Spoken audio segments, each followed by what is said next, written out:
Welcome to Growth with Portia, a weekly conversation for your personal and professional growth. Here is your host, Portia Booker. Hey, listeners, welcome to Growth with Portia. I'm your host, Portia Booker, and yes, this is my real name. So, question for you, did you bring your curious mind today? If so, I don't want to keep you waiting. Let's dive in. This conversation is number 6 of the part 2 series of honoring my beloved mother, Sharonne Lopez, who made her transition from Earth on July 7th, 2022. So today I'm joined by a returning guest who found herself at the crossroads of what's next after becoming an empty nester. Now she helps others discover the definition of true happiness, self-worth, and self-love in their lives. So welcome back to Grow with Portia, Kerry Life Coach. How you doing today, Kerry? Awesome. So glad to be here. Thanks for having me. Excellent. It's a special day to be talking with you again. Of course, every day is great that ends in Y. And Kerry, I always love to start off my conversations with gratitude. What are you grateful for today? I am just grateful I have my daughter home from college, which is really special. And that is just a great moment for me since I am an empty nester now. I definitely can understand that. I mean, when kids make their new endeavors in life, right? We don't think about possibly parents going through a grieving process of no longer being that sole provider, right? You're chasing them around to sports events, chauffeuring them and their friends to the malls, to the movies, to sports events, if there's amusement parks or, senior year, everything is the highlight. You got to do everything from homecoming dance, this, senior pictures. So I definitely can get it, Kerry. I mean, and I'm happy to, know that, you're able to spend time with her because sometimes parents don't get to see their kids during college days, right? Sometimes parents, they only get to go down for certain special weekends or something like that. Exactly. They have like parent weekends. I'm just fortunate. My kids go to college not too far away. I have friends that their kids are on the other side of the country. So they don't get to see them very often. And it is a really hard life transition is doing the empty nester. See, I never even thought about that because obviously I have no kids, but I wonder, Carrie, I mean, how did you maybe discover that your kids making their way out of under your wing 24/7? How did you recognize that was part of your grieving process? Well, it kind of hits you hard. I had my son that went off first, and, you know, I was trying to be all strong. And then after I moved him in, I was just rolling in tears on the whole way home. And it's like a part of you leaves you when they leave home. And then when you have your second child go, you have nobody at home, and it is so hard. So what I did is bought a puppy and I had Big Bear in the background. But, you don't realize your whole life has been focused on these wonderful people. And you're right, just like you said, you go to all different events, everything I was doing, traveling with sports, and it was endless. I mean, we just did everything together. And it is really sad.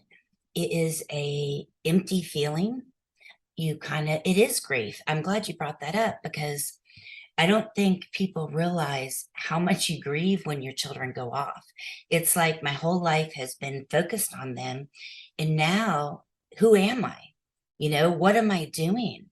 Where am I going? What is my purpose? And so that was a huge transition to kind of sit with. I think you go through a little denial and then you're a little upset that they aren't around. But it's also, you can look at it as a wonderful opportunity.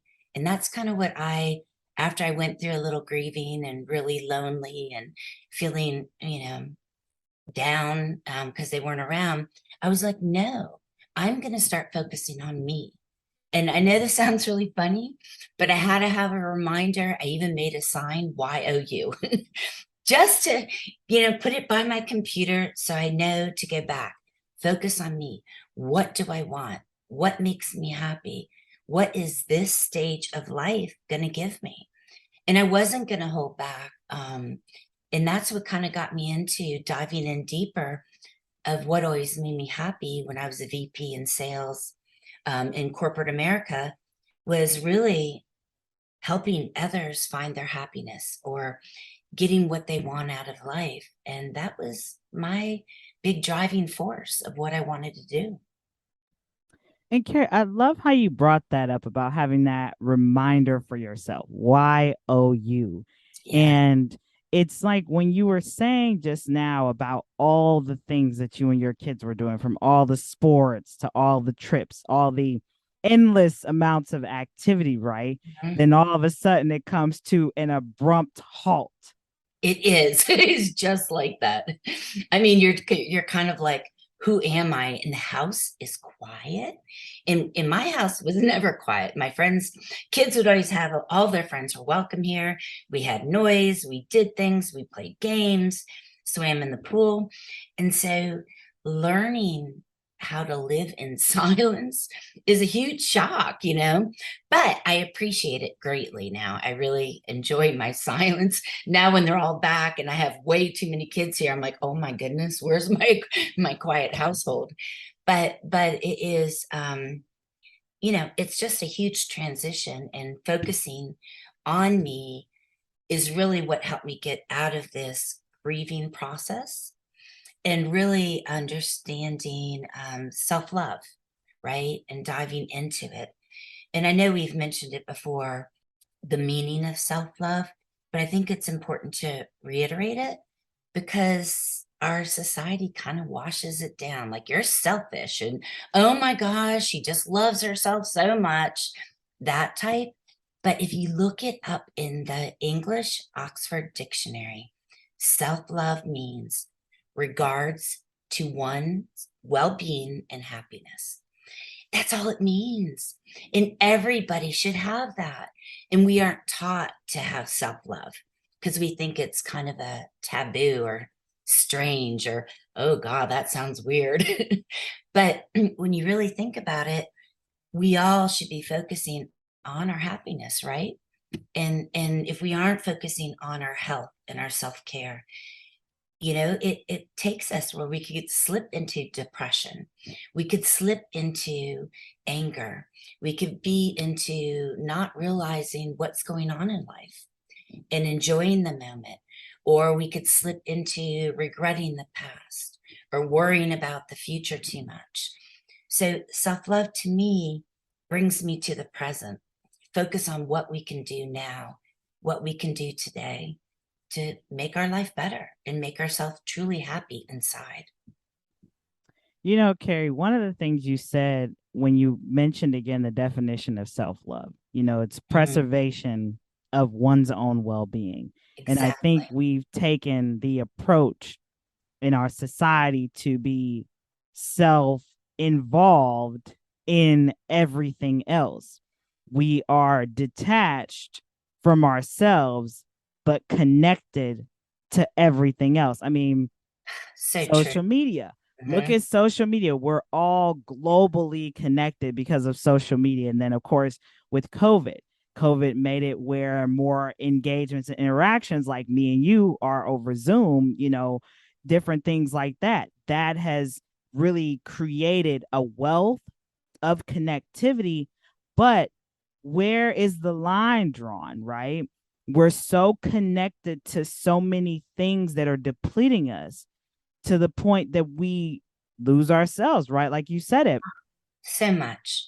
And even as a mom, I'm glad you brought that up. It's like I lost my identity of who I am because PTA president, on the booster board, running every activity. My kids play travel sports.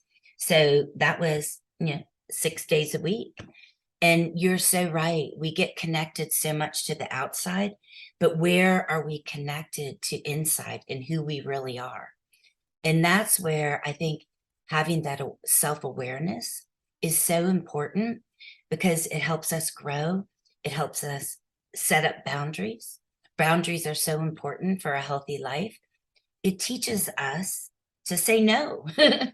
I was always, yes, yes, yes, I'll do this, do that. And where was the time actually for me? Zero. I got burnt out. I was exhausted. I loved it, but there was nothing I did for myself for a long time.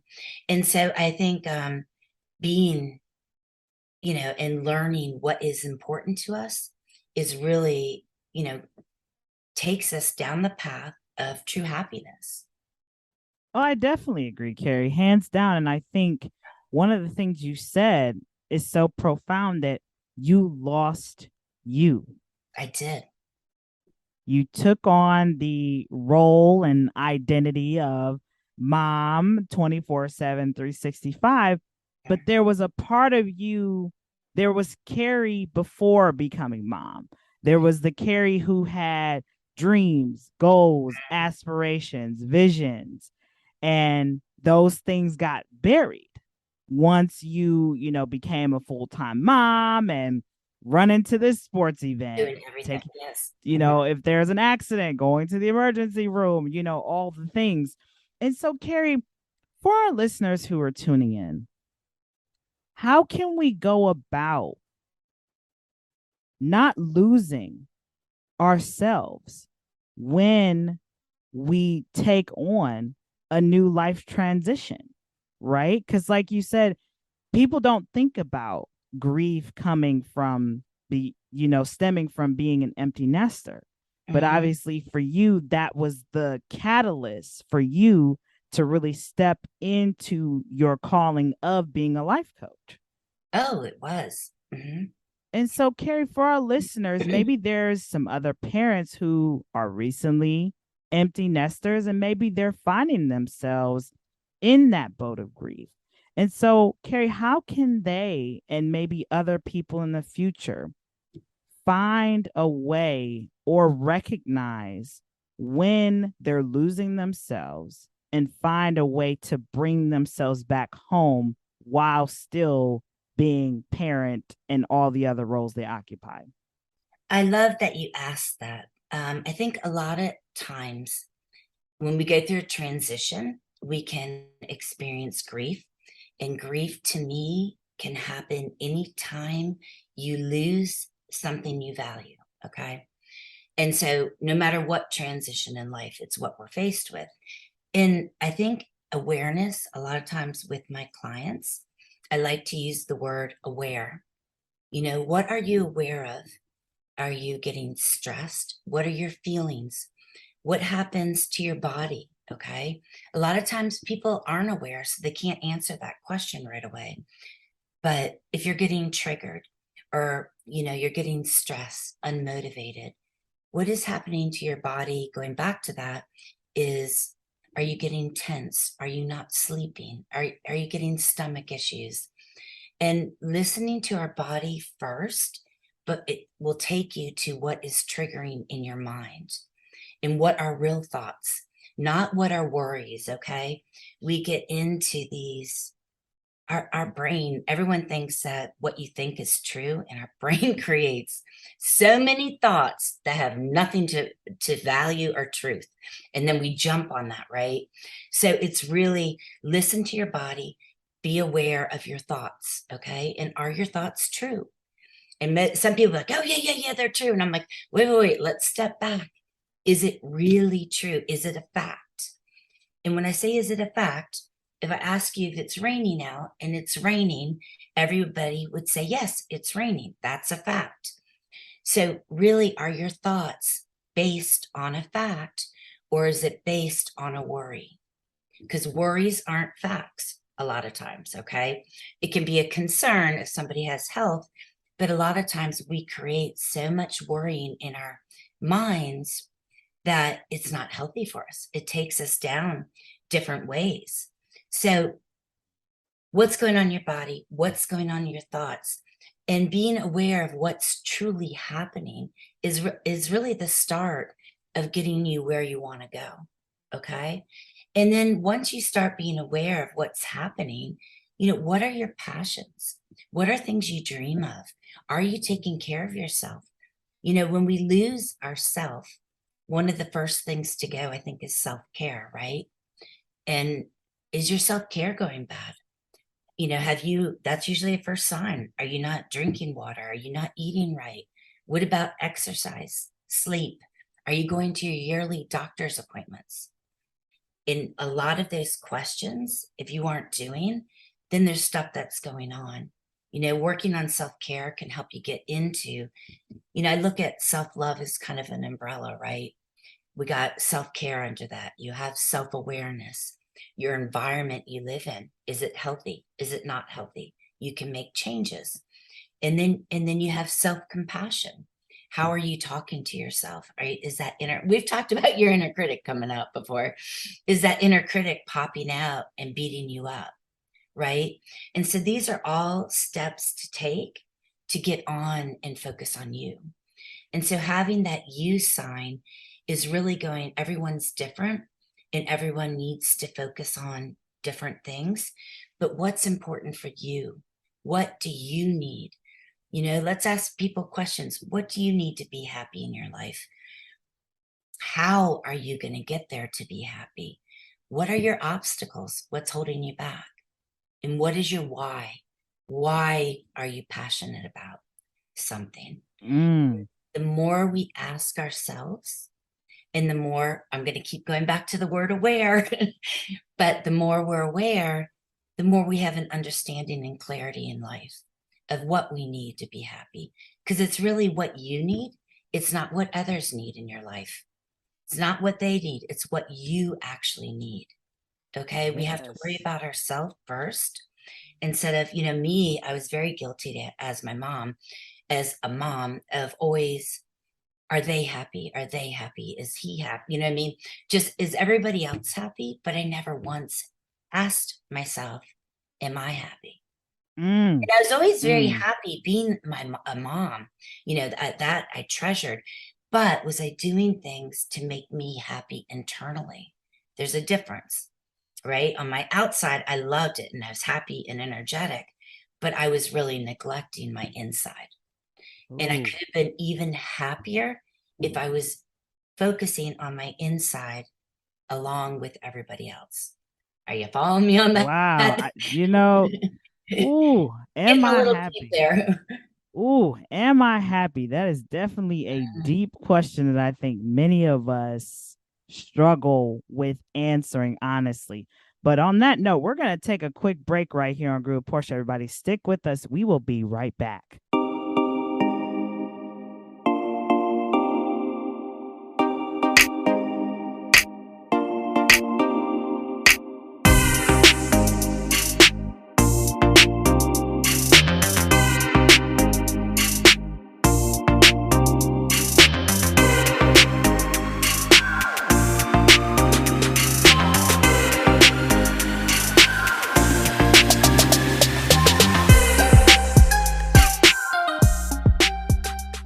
All right, everybody, welcome back right here on Groove Portia. I'm joined remotely with Life Coach Kerry, and we were just having a great conversation, of course, about recognizing the signs of grief when you are in a transitional boat.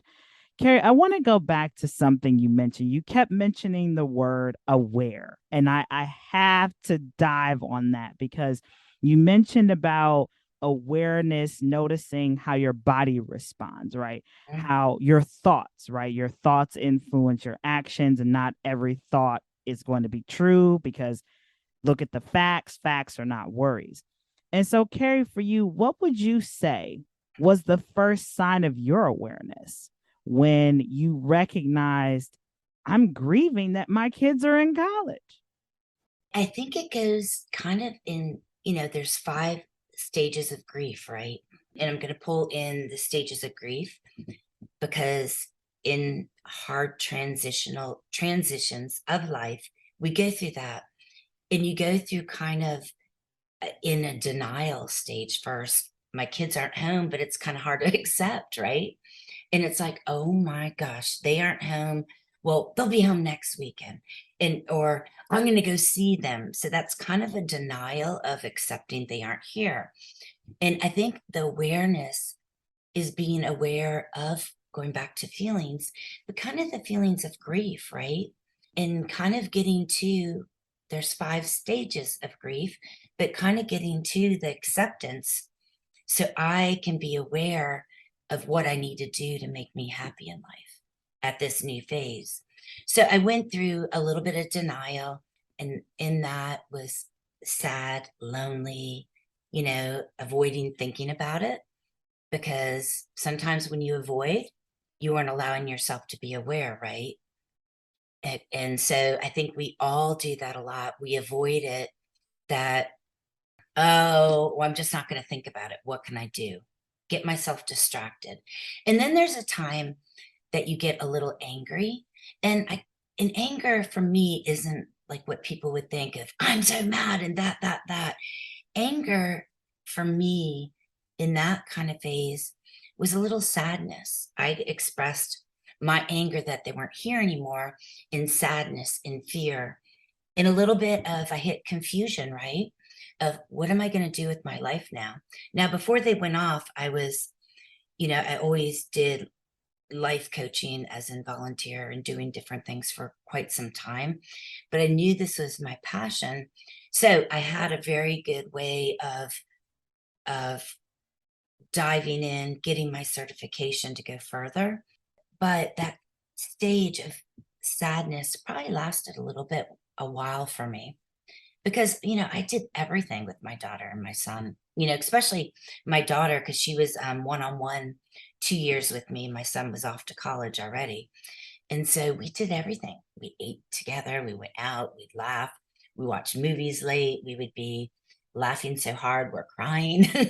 We get goofy together. So that stage of, I'm going to call it anger stage, but for me it was where it was full of a lot of sadness. That lasted some time, but being aware of what I was going through helps me process it. Okay. So getting through avoiding it and being aware of my sadness, learning to replace it with other things that made me feel good. I think diving into a passion, I kind of wrote, 25, 30 things down of everything I was passionate about. And I think when you're going through grief, finding some passion that can help you find awareness and bring some love to something else, because passion to me is love, right? If I'm doing what I'm passionate about, it's giving love to myself. And so working through that, and just setting up what's good for me, and you go through times when you get lonely, when your children aren't around, and you get depressed. I mean, I've seen, majority of my clients, about 90% are women, and I'm sure men go through this too when their kids go. But with the women I deal with, they get really, really depressed. They're sitting, what do I do? This has been my life. And these are women that work and are moms, or stay-at-home moms, part-time worker moms. And going through, this is another part of the grieving process, is going through depression. And some hit it stronger and some hit it, deeper. Some try to avoid it. But I think the biggest part of, to realize, when you hit that depression stage, that often occurs that you're starting to realize what reality is of your situation. You're starting to process, okay, this is happening. And it's kind of a low in the process, is when everything starts to sink in.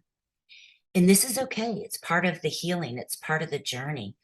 And I think it's important for people to know, when you get there, it's okay to feel these feelings.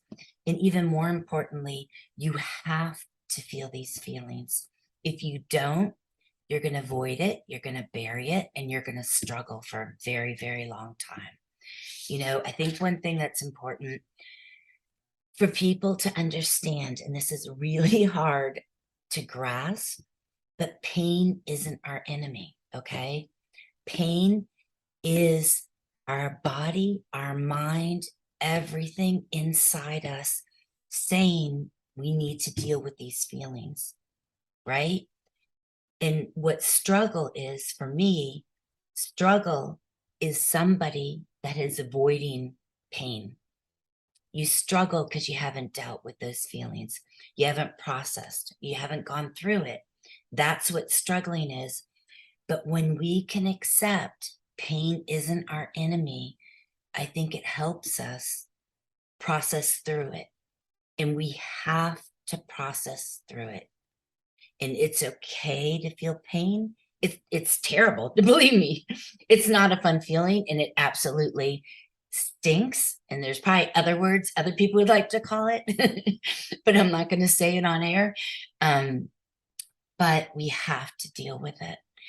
And when we learn to deal with it, we can process through grief.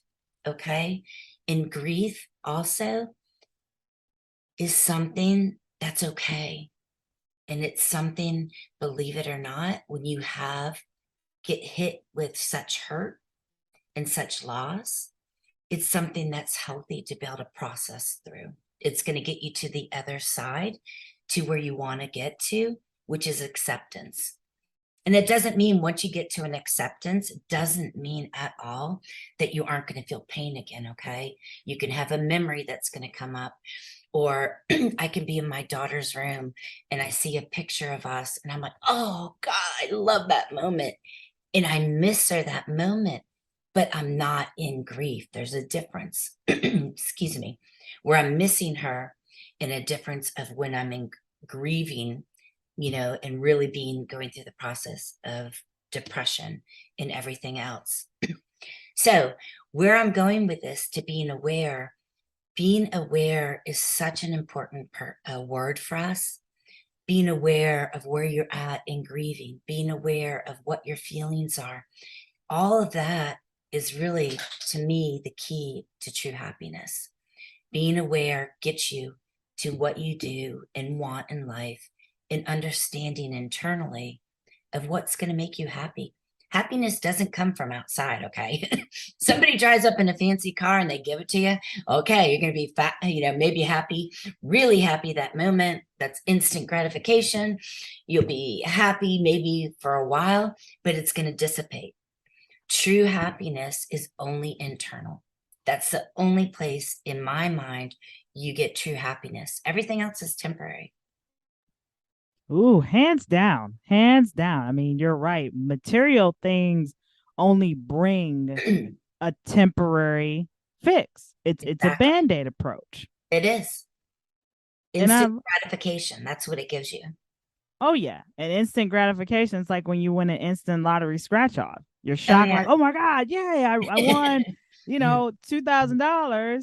But then once you go cash it in and you blow the money, that's it. I mean, Exactly. That's really it. I like to call it the blow out your birthday candles before your actual birthday. You blew it. I mean, like, no pun intended, you blew it. And that's it. It's not coming back again, And Kerry, I love how you keep emphasizing the word aware, right? Because I think that we're so aware of all the other things. We are, but not ourselves. That part, we've disconnected again from ourselves, from listening to our body, from resting. We live in, and people can disagree with me if they want to, I still believe that a lot of us are thriving on hustle culture. And I find some people are like, oh, I've worked 80 hours and I'm going out partying hard. I used to be that person where I'd work 40, 50 hours a week, go out every Friday with my friends and have fun. But of course, like they say, a hard head makes a soft butt. So of course, I'm going to eventually go, wow, boom, crash right down. And I think we need to get out of that thought pattern, because we're not, in my opinion, supposed to be going 100 miles an hour every single day. We have to make time to really be still and take notice of our own intuition, our own body responding. And another thing, Kerry, you were spot on about pain isn't the enemy. It's not. We think it is and we avoid it, but it is not. It is, listen to something, you need to pay attention and work through it. And Kerry, how can we I mean, we've been conditioned to see pain, struggle as something, as a deficit, instead of, to me, an asset, really to force us to be better. So what will it take for us to shift our mindset around pain being looked at as the enemy? Well, I think it is first accepting it's not. And once again, being aware that we have to go through it and have to feel it, and it's not fun. And we have to, absorb that feeling and find our internal safe place that we know we're okay processing it. Because once you can process through the pain, it is so worth every bit. You don't have those daily struggles, right? You don't have, it doesn't come back and pop up as reoccurring or having triggers. When we avoid it, we have triggers, and we might not know what our triggers are. And that's another thing I'm going to say, aware again, being aware of your triggers, and it sets off something in our brain, right? And this is where I'm going to get talking about our brain. Our front part is where our reasoning is, where we can reason with different things.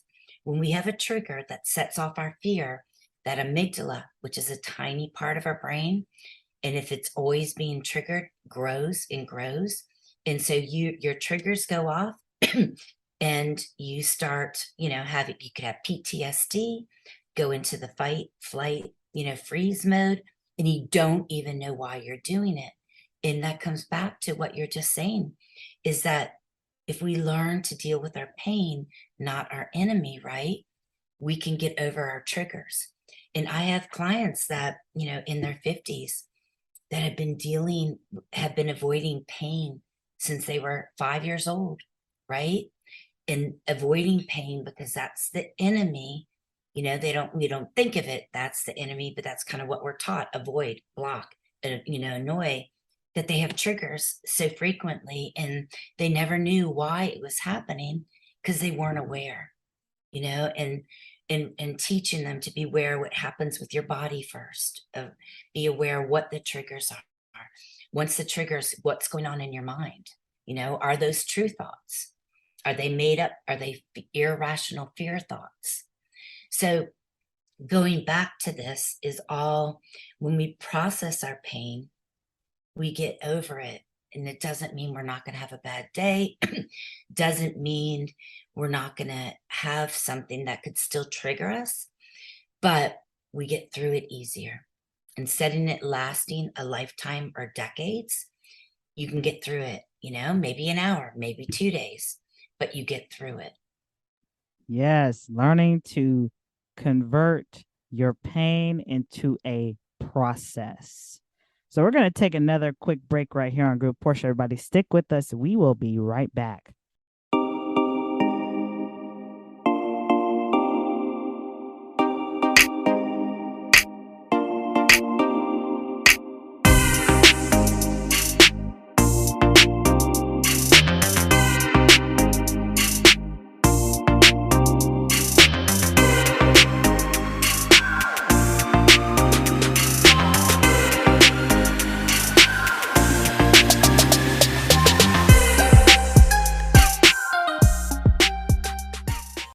Everybody, welcome back right here on Group Portia. I'm Joe remotely with Kerry Life Coach, and we were just having a continued conversation, of course, around awareness and really learning to shift our mindset around pain being the enemy. And so, Kerry, for our listeners who are tuning in, if they are interested in connecting with you and learning more about you, is there a website or social media handle you can share with us today? Yes, my Instagram is at Kerry Life Coach, all together, and Kerry is Kerry Life Coach.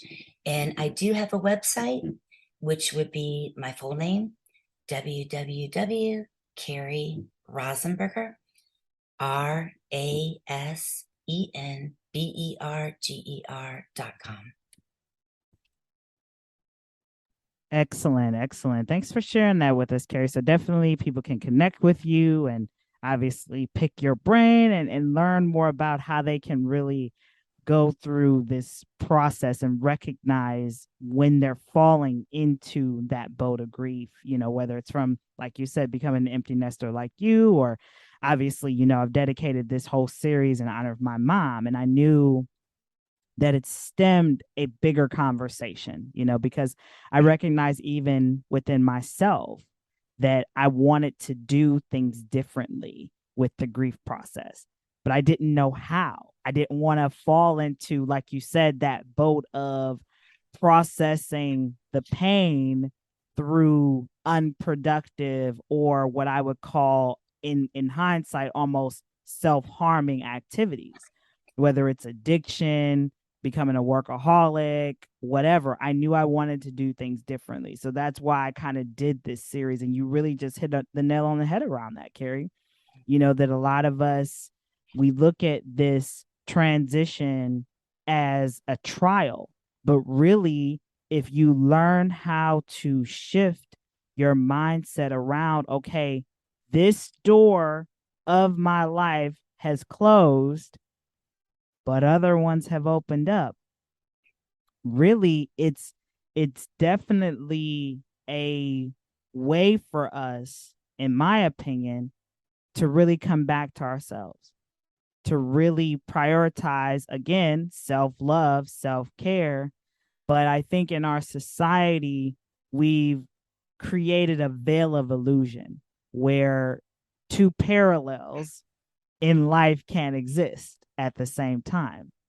And even for me right now, sometimes I find where it's hard for me to celebrate and enjoy life when normally my mom is normally accompanying me to several things. But I'm also able to, like what you said, Kerry, I'll look at a picture of her and I'll be sad in the moment, but my sadness won't turn into a complete, I'm shackled to the ground crying all day. So I think we've got to learn how to shift our mindset, look at pain as a way for us to elevate instead of looking at it as from the lens of a victim. Right. And I think it will definitely serve us best. And so, Kerry, I got to touch on this for our listeners. And, I know for me during this grief process that I'm in, a lot of people want to support someone who's grieving. And I think we've got to touch on this, especially like you said, for women who are becoming empty nesters, fathers, they're going to need some type of support, right? And so, Kerry, what tips maybe can you leave for family members and friends of someone who is grieving on ways to support them? Because maybe, again, we've avoided the idea that a parent can grieve from becoming an empty nester. And so what tips can you leave for maybe family and friends, Kerry, on how how they can receive support during this transitional time? I think some things is giving an ear, listening, and really asking open-ended questions. What does that start with? What, how, and really sometimes stay away from the why, because that can be a little bit, defensive. Like, well, why are you unhappy? You don't need to say that, or how are you how are you dealing with your feelings? That helps, where you just listen and maybe not give too much advice unless you're asked for the advice. I think when people are grieving, being their support.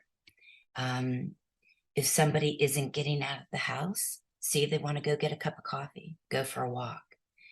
Encouraging to, get into meditation. And if somebody is really struggling, be supportive of them seeing a therapist. That is another thing. In my era, if you went to a therapist, it was kind of looked down upon, like, oh, and a therapist is so important for our well-being.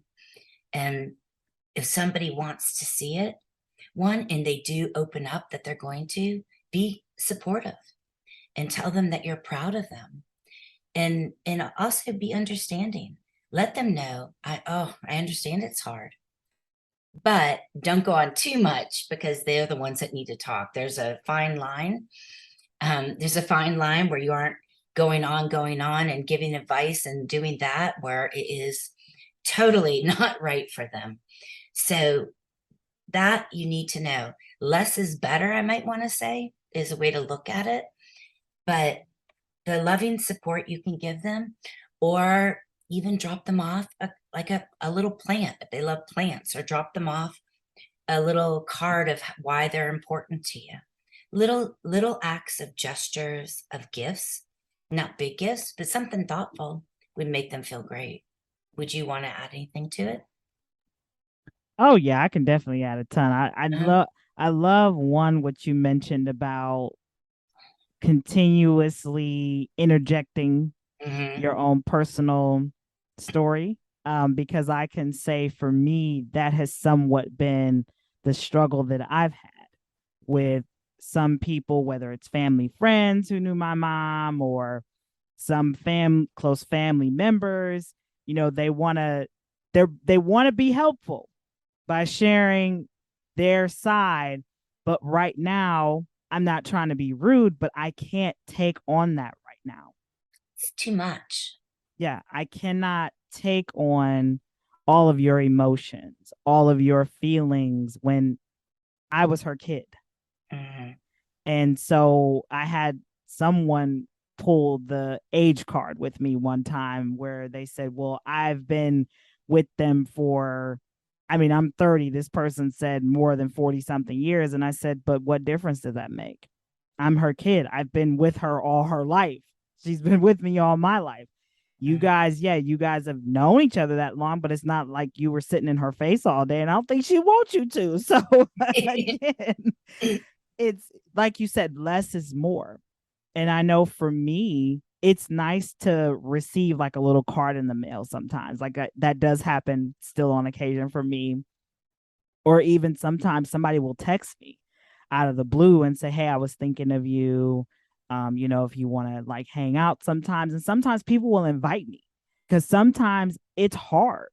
It is very, very hard at times for me to want to be social. And so sometimes just if people pop up in my house, like, hey, let's go for lunch. If I'm not busy, okay, sure.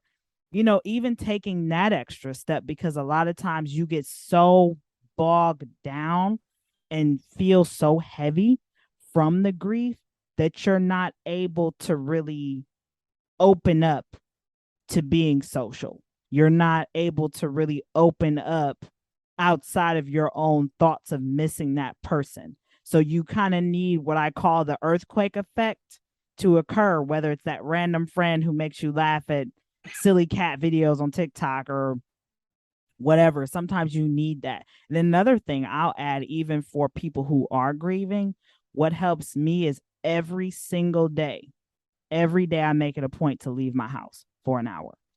And it's, of course, I walk my dog. Everybody knows Mr. Fletcher goes for 9 walks a day. But I make sure that I take time to leave my house. He's fine here for a little bit, especially once he goes for p o'clock. He's good. So that way I don't come home to, little gifts around the house, no pun intended. And and it helps me to clear my thoughts. I love sitting around water. So I'm grateful that the lake is literally down the street from my house. So I can go there, or I go to different parts of the lake. So whether it's Geneva or Westlake, just getting out of the house, getting out of my normal routine and reflecting. Writing has definitely been, like what you said, Kerry, rekindling your passions. Writing has definitely been one of my passions since I was a little girl. And I found writing to be so soothing and helpful during this transitional time. And my therapist, shout out to my therapist, who's thebomb.com. They give me homework every day to do. I have homework. I have writing things to do for my therapist. So really finding that therapist who really vibes with you really, takes interest, and you can tell they care. Like they say, you have to date your therapist. I've heard this theory before, and I believe it's true, because they have to be able to really mesh well with you and work around what you're going through. And mine, they know that I love writing. So I'm glad that they give me certain writing prompts to help me get all those heavy emotions out of my system. Because we don't realize that there's definitely a connection between emotional and physical, and it will come out on your skin sometimes. You'll feel it in your stomach. I mean, in my case, some people know this story, Kerry, but last year, my skin broke out in this crazy psoriasis rash. And I literally had to, like, my doctor, shout out to them, my doctor stripped me of everything because they thought I had like celiac, it was potential gluten, kidney failure, all this stuff. And I'm thankful, knock on wood, it was none of that, but it was emotional. I was so stressed at the time from the job that I was working from home, trying to be full-time caregiver of my mom. So literally I was burning both ends of the candle at the same time. And my body was like, hey, listen to us, please. We're trying to get your attention. And that was it. All the stress, all the strain, all the anger, all the sadness, all the things. So I'm grateful that I listened, but we have to do better. We definitely have to do better in that sense and really give ourselves that platform to fully express, even in alone time. We have to do it sometimes alone too, without the influence of other people too. So don't feel as though you have to be around people 24/7. No, give yourself time to share your own thoughts in a journal. And if you don't want to keep them, burn it. They used to have burn books back in high school stuff. No, burning stuff is sometimes a good release of letting it go if it's hard to let go. And sometimes I'll have a client, I'll tell them, write what you're struggling with that's holding you back. And if you feel like it, make sure you go outside and burn it, build a chimenea, put it in a fire and burn it and let it go. And if you want to say an affirmation with it, or I am strong, I am something that makes you feel empowered, do it in the process. Give yourself that empowerment. Yes. Oh, Kerry, you literally hit the nail on the head. I've started to do wood burning projects again, and I can't tell you, just the smell of the wood burning and just me allowing my mind to just create is such a benefit. Definitely such a benefit. So we're going to take another quick break right here on Good Portia. Everybody stick with us. We will be right back.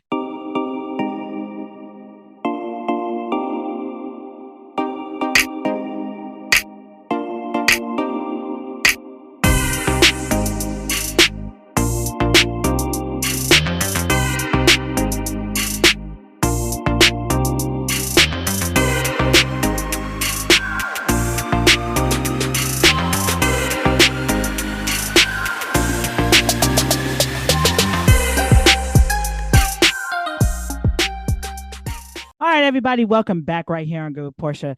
Well, Kerry Life Coach, thank you so much for coming back on the show. And of course, sharing with our listeners so much food for thought from your own personal journey of, navigating being an empty nester to now you found your true passion of being able to help others discover what the true definition of happiness is in their life by one, being aware. I can't stop going back to that because I feel as though we've just come so far away from that. We're so aware of all the worldly things, but unaware of what our body and our needs are. And we've got to flip that around, but that's for a whole nother day. Kerry, like I said, you have left us with so much wisdom, so many nuggets, so much food for thought from your own personal journey of navigating, becoming an empty nester to now doing what you love. What words of inspiration, Kerry, can you leave with our listeners today, whether it's another parent who is recently an empty nester, or if it's someone who recognizes they're in the state of grief, whether from a relationship ending or maybe an opportunity falling through or even a job loss, right? Because that does sometimes stem up grief for some people. What words of inspiration, Kerry, can you leave with our listeners today? Well, I think I'm going to bring up that word again. Aware. Everybody's going to walk away from this saying, I'm aware, or I need to be aware. And first, being aware of what your true needs are.